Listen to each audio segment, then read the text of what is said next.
We're taught to connect the dots as children, to see patterns, to make meaning, and to understand the bigger picture. And when we do, it's rewarding. Curiosity, intelligence, learning, and it feels simple, almost obvious, a puzzle with the right answer. But somewhere along the way, we stop. Not because we lose the ability, but because we learn something else, quietly, repeatedly, socially, that in the adult world, and especially inside organizations, connecting the dots is not neutral. It is not safe, and it is not always welcome. It is something else. It is an act with consequences.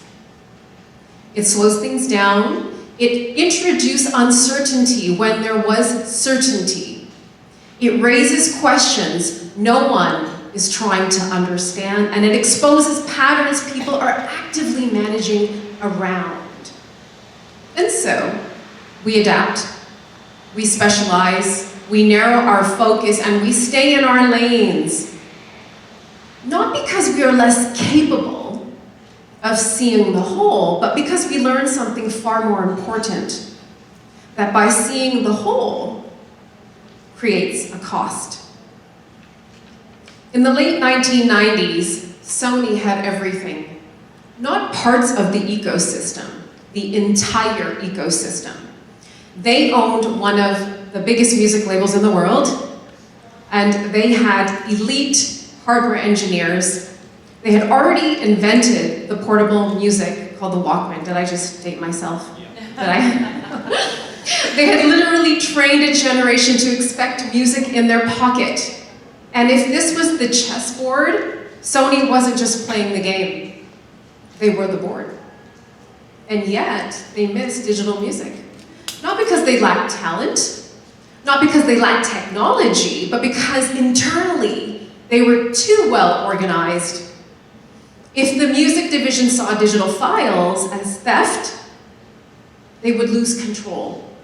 They would restrict things and they would lock it down. And the hardware division saw devices and formats and specs, but not experiences. Each group was excellent.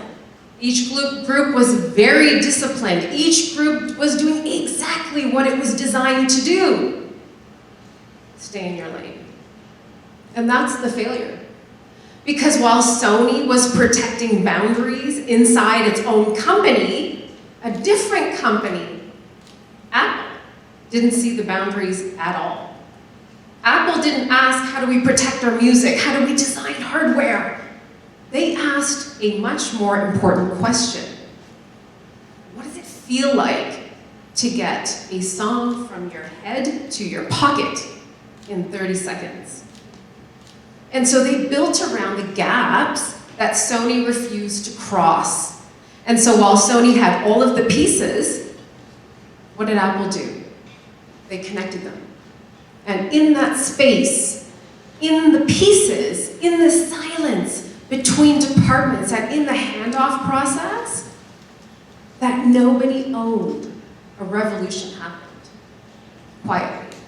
Not avoidance of ideas, but avoidance of connection. Because once you connect the dots, you're no longer allowed to pretend that they were separate. And that is where organizations become very interesting. Because we say we want innovation, we say that we want insights, we say that we want people to think differently, but what we actually mean is that we want thinking that does not really interrupt anything. We want ideas that fit inside a system that already is, not ideas that reveal the system as it actually is. And that is where the gap begins. Because the ideas are not missing, they are everywhere, across teams, across silos, across conversations that never meet each other. And so the problem is not creation, the problem is connection. And connection is not neutral, it is revealing, it is exposing, it is inconvenient in a very specific way. Not because it's wrong, but because it makes things visible that were fragmented. And once something is visible, you cannot unsee it. And once you cannot unsee it, you cannot unknow it. And once you cannot unknow it, you are responsible for it. And this is where most organizations unconsciously make a decision. Not loudly, not deliberately, but structurally. They decide what kind of thinking is useful and what kind of thinking is out of scope. So they build systems that reward specialization, speed, and clarity within boundaries.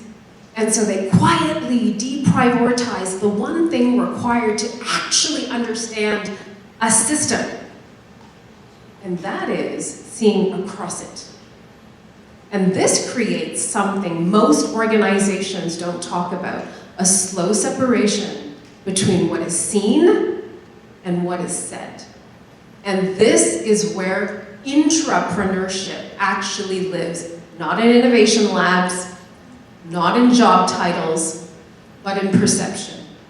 Intrapreneurs are not the people with the most authority.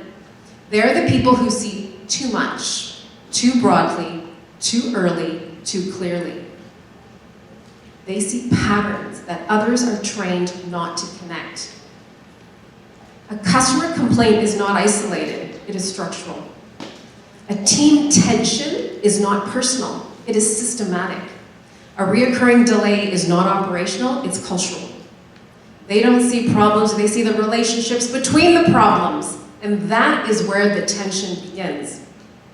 Because systems are not designed for this kind of seeing. They are designed for control. They're designed for predictability. They're designed for manageability, for speed, not for somebody who looks at the systems and says, these things, they are connected. And so what happens to entrepreneurs? They learn that some insights are too early, too broad, too uncomfortable. They learn that clarity can be misread as disruption. They learn that connection can be mistaken for complication. And eventually, something subtle happens. They don't stop seeing, they stop translating. Not because they're wrong, but because they are calibrated against a system that cannot hold what they see. And this is where we misunderstand innovation entirely. We think about generating ideas, but ideas are everywhere. And what is rare is not thinking, it is the connection. Because connecting the dots is not the challenge, it is instinctive to us as human beings. We are built for it, we are trained for it, we are rewarded as children for it. And the challenge is not seeing more, the challenge is seeing what the system is not designed to hold, and then refusing to look away. And this is where systems thinking becomes human, because systems are not machines, they're not diagrams, they are not frameworks, they are patterns of relationships between people, decisions, and consequences. And when you start to see these relationships clearly, you cannot ever treat anything as isolated again, which is exactly why it becomes difficult, because clarity is not always convenient. So perhaps the real work is not to create more ideas, but the capacity to see what is already there across boundaries, across silos, across the places that we've been trained not to look. That is what intrapreneurship actually is. It's not innovation. It's not disruption, but sustained pattern recognition inside systems that resist being seen as a whole. I did not become an entrepreneur by intention. I became one by friction. My time at TELUS, I spent a decade at TELUS. I kept running into the same moment. An issue would come up into the room and it get broken into parts, and the network team team would say the network is stable, and the product team would say it's designed correctly, and then the ops team would say the issue is resolved, and guess what? They were all right. But something was still broken. The customer experience was still broken, and this is the first time I noticed it. The system wasn't failing, it was failing inside the teams. It was failing between them. Everyone owned their own lane. No one owned what happened when the lanes connected.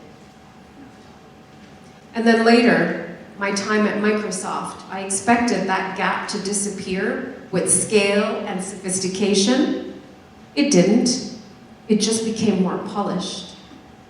Dashboards improved, reporting improved, alignment meetings improved.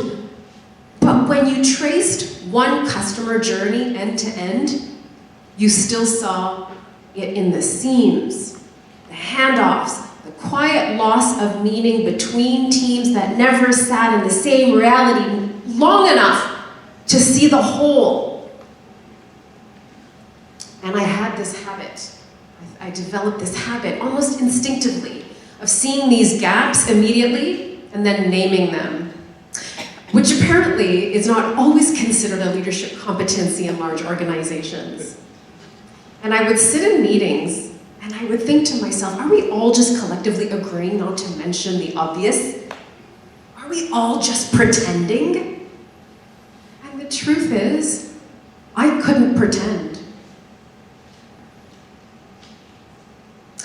It wasn't restraint that I lacked. It was tolerance, a tolerance for operating on false truths. And when something didn't make sense to me, it almost created this physical reaction in me, like my body rejected the incoherence before it reached my brain.